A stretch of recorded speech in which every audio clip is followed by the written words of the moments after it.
Напярэдадні сталі вядомы імёны лепшых прадпрымальнікаў Брэшчыны. Вынікі абласнога конкурсу «Лепшы прадпрымальнік Брэсцкай вобласці 2013» у першым матэрыяле выпуску. Ужо ў 16 раз на Брэшчыне вызначалі лепшага прадпрымальніка года. На гэта званне сёлета прэтэндавалі 147 суб'ектаў прадпрымальніцтва з усіх раёнаў вобласці. Дарэчы, штогод спіс лаўрэатаў і намінантаў пашыраецца на 70% за кошт новых удзельнікаў, індывідуальных прадпрымальнікаў і камерцыйных арганізацый, якія дасягнулі высокіх фінансавых і эканамічных паказчыкаў, дзякуючы мадэрнізацыі, асваенню новых рынкаў збыту, а таксама інавацыйным распрацоўкам. Так, пераможцам у сферы інавацыйнай дзейнасці стало брэсцкае прадпрыемства «Альтернатива». Проводится строительство, целая серия энергетических зданий. Работаем совместно с рядом организаций ПРООН.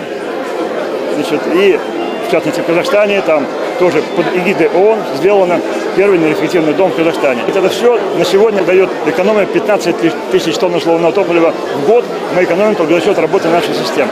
Сёння ў Брэсцкай вобласці больш за 11 тысяч малых і сярэдніх прадпрыемстваў і амаль 36 тысяч індывідуальных прадпрымальнікаў. Гэта 30% ад усіх занятых у эканоміцы рэгіёна. Толькі ў мінулым годзе яны стварылі амаль 2000 новых мікра- і малых арганізацый. Новыя працоўныя месцы атрымалі 14 тысяч чалавек.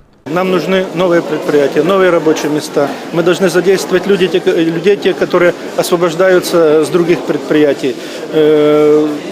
Задача, вот то, что ставил Петр Петрович Прокопович, 30% ВРП. Это тоже задача на этот год. Я думаю, что и в этом году до 200 предприятий промышленных новых будет создано в регионах и в городе Бресте. И бизнес гэты развивается у дастаткова спрыяльных умовах. В прошлом году порядка 10 миллиардов рублей финансовая поддержка была малому бизнесу. В этом году, да, эта сумма будет не меньше, а может быть и больше. Оказываем льготные кредиты там, под 1-2% на создание новых рабочих мест. Это тоже порядка 5 миллиардов рублей. Ну и, в принципе, органы власти готовы заниматься инфраструктурой, если создаются солидные, нормальные предприятия в районных центрах. Дыпломы ў 16 номінацыях атрымалі 16 пераможцаў і 32 лаўрэаты. Так, лепшым рэгіёнам па стварэнню спрыяльных умоў для развіцця прадпрымальніцтва стаў Камянецкі.